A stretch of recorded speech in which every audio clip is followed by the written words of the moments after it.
మానవత్వం ఇక్కడ ఎవరికి లేదు. మరీ ముఖ్యంగా గుంటూరులో. ఇంకా చెప్పాలి అంటే నేను చేసే ఈ జాబ్‌లో కొంతమంది ఎంప్లాయీస్‌కి అసలు మానవత్వం అంటేనే లేదు. ఎందుకు అని అంటారా? అయితే ఈ వీడియోని చివరి వరకు స్కిప్ చేయకుండా చూడండి.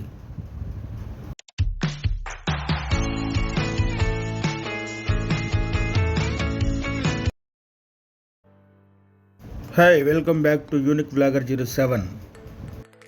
అది ఎంఎన్సి కంపెనీలో అయినా సరే, పొలిటీషియన్ మధ్య అయినా సరే, ఒక ఎంఎన్సి కంపెనీలో ఎవరైనా వాయిస్ రేజ్ చేశారంటే వాడు ఖచ్చితంగా టార్గెట్ అవుతాడు.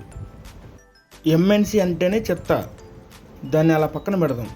ఏదో ఒక రోజు ఎంఎన్సి కంపెనీ గురించి మాట్లాడదాం. సరే, ఇప్పుడు టాపిక్లోకి వద్దాం. మాతో పాటు పనిచేసే ఒక వ్యక్తి, అతను ఒక ఇంజనీరు. అతని పేరు రాజేష్, అందరూ నాని అని పిలుస్తాడు. అతను జాయిన్ అయినప్పటి నుంచి ఆ టీఎల్కి బాహుబలి సినిమాలో కట్టప్పలాగా కట్టుబానిసగా పనిచేస్తూ వచ్చాడు. ఏ పని చెప్పినా చేసేవాడు. అతని వైర్మెన్ ఇద్దరు కలిసి చాలా పని బాగా చేసేవాళ్ళు. నాని అందరిని కలిసేవాడు, అందరినీ ఆప్యాయంగా పలకరించేవాడు. వర్క్ విషయంలో ఏమైనా హెల్ప్ ఉంటే అక్కడికి వచ్చి వాళ్ళకి హెల్ప్ చేసేవాడు. మంత్ శాలరీ పడ్డాక మా బ్యాచ్ వరకు మండీకని పార్టీకని చేసుకుంటూ ఉండేవాళ్ళం. ప్రతిరోజు కలిసేవాళ్ళం. అలా కొంతకాలం తర్వాత మాకు టీఎల్ మారాడు.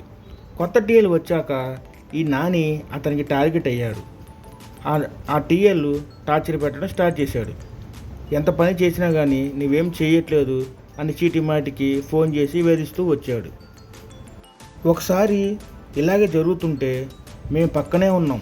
పెద్దగా టీఎల్లు నాని ఇద్దరు అరుచుకున్నారు. నేను మానేస్తా అన్నా, నేను చేయలేని జాబ్ అంటూ మాతో చెప్తూనే ఉన్నాడు. మేము అతనికి ఎంత చెప్పినా మేము చెప్పిన మాట అసలు వినలేదు. తర్వాత తన జాబ్ కూడా మానేశాడు.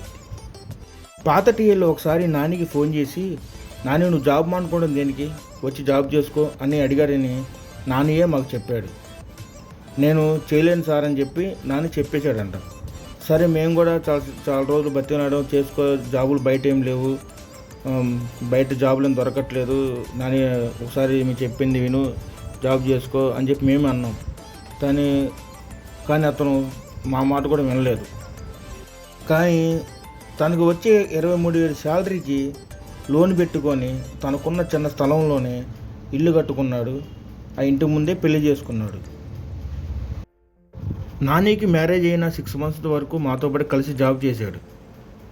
అయితే ముందుగా చెప్పినట్లు కొంతమంది ఎంప్లాయీస్ చెప్పుడు మాటలు చెప్పడం వల్ల, అదే మానవత్వం లేని ఎంప్లాయీస్ కొంతమంది చెప్పుడు మాటల వల్ల నాని ఆ టీఎల్కి టార్గెట్ అయ్యాడు. ఎలాగైనా మానిపించాలని చెప్పి ముందుగా చెప్పినట్లే చీటి మాటికి ఫోన్ చేయటం, పని చేయట్లేదు అంటాం. అతను మానసికంగా కునిగిపోయి నేను జాబ్ చేయలేని చెప్పి మానేస్తా అని చెప్పి ఆ రోజే చెప్పేశాడు. జాబ్ మానేసిన తర్వాత నాని చాలా సిక్ అయిపోయాడు. ఒకరోజు నేను వాళ్ళ ఇంటి వైపు వెళ్తుండగా నాని కలిశాడు. అతని ముఖంలో జీవకళ లేదు. ఏమైంది నాని నేను అడిగాను. ఏం లేదన్నా, నా కాళ్ళు పట్టేశాయి, నడవలేకపోతున్నా, హెల్త్ బాగలేదు అంటున్నాడు. అలా కొంతకాలం హాస్పిటల్లో జాయిన్ అయ్యాడు. కానీ హాస్పిటల్ నుంచి ఇంకా తిరిగి రాలేదు.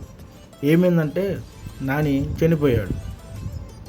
మాకు కొంచెం లేటుగా తెలిసింది.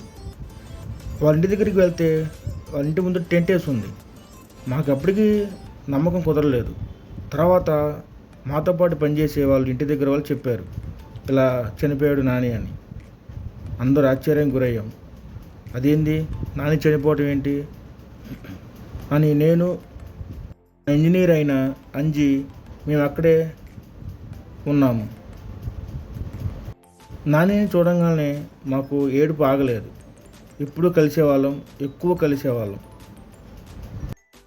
ఒక్కగానొక్క కొడుకు పోయాడని బాధ, పెళ్ళయి 6 నెలలు కాలేదు అని అతని భార్య గుండెలు పగిలాగా ఏడుస్తుంటే మేము అక్కడ ఉండలేక పక్కకు వచ్చేసాం. అయితే చాలామంది వచ్చారు. అంటే నాని అందరినీ ఆప్యాయంగా పలకరిస్తాడు. శత్రువైనా ఎవరైనా కానీ ప్రేమగా మాట్లాడేవాడు. కానీ నానితో పాటు పనిచేసే కొంతమంది మానవత్వం లేని ఎంప్లాయీస్ రాలేదు. మేము అందరికీ ఫోన్ చేసాం, కానీ చాలా అంటే చాలా తక్కువ మంది ఎంప్లాయీస్ మాత్రమే వచ్చారు. నాని అప్పటికి జాబ్ మానేశాడని అప్పుడు ఉన్న టీఎల్ మాకేమాత్రం సంబంధం లేనట్టు ఏంటి పరిస్థితి అని కూడా అడగలేదు. అంత ముందున్న టీఎల్ అయితే నాకు ఫోన్ చేసి అడిగాడు అక్కడ పరిస్థితి ఏంది, ఎలా ఉంది ఏందని. కనీసం కనికరమైన చూపించాడు పాత టీఎల్. ఆ తర్వాత వచ్చిన టీఎల్ అయితే కనీసం ఫోన్ కూడా చేయలేదు, ఏంటి పరిస్థితిని అని కూడా అడగలేదు. నేను టీఎల్ పేరు చెప్పట్లేదు, కానీ ఇది మా కొలీగ్స్కి, మా ఎంప్లాయీస్ అందరికీ తెలుస్తుంది ఎవరి గురించి మాట్లాడుతున్నాను అనేది. నేను నిజం చెప్తున్నా, ఎంఎన్సీలో టీఎల్ స్థాయి వాళ్ళకి ఇలాగే జరిగితే ఎంప్లాయీస్ ఎవరు రాకుండా ఉంటారా? వాళ్ళకు సన్నిహితులు ఎవరు రాకుండా ఉంటారా? రానియకుండా చేస్తారా? ఆ రోజు నాకు కూడా చీటిమాడి కాల్స్ చేస్తూనే ఉన్నాడు ఆ రోజు ఉన్న మా టీఎల్. అతనికి తెలుసు నేను ఎక్కడ ఉన్నానో తెలుసు, పలానా బాడీ దగ్గర ఉన్నా, పలానా నాని చనిపోయాడుగా, పలానా చోట ఉన్నా తెలుసు, కానీ ఫోన్ చేస్తూనే ఉన్నాడు చీటికి మాటికి. కానీ ఆ రోజు నేను ఫోన్ లిఫ్ట్ చేయలేదు, ఫోన్ మాట్లాడలేదు. అసలు వాడు మనిషేనా అనిపించింది. వీడి దగ్గర జాబ్ చేయటం కంటే వేరే ఏమైనా జాబ్ ఎత్తుక్కొని పక్కకి వెళ్ళిపోవడం మంచిది అనిపించింది ఆ రోజు నాకు. అందుకే అనుకుంటా ఈ తట్టుకోలేక జాబ్ మానేసి వేరే జాబ్ చేసుకుందామని బయటికి వెళ్ళి ఏ జాబ్ దొరక్క ఆలోచనతో సిక్ అయిపోయి చనిపోయినట్టున్నాడు. మానవత్వం లేని వాళ్ళు ఎక్కువగా ఎంఎన్సీలోనే ఉంటారు, మరి ముఖ్యంగా మా కొలీగ్స్లోనే ఉన్నారు. మీకు ఇలా జరుగుంటే నా కామెంట్ బాక్స్ చాలా ఖాళీగా ఉంటుంది, కాబట్టి మీరు కామెంట్ చేయండి. Okay, bye.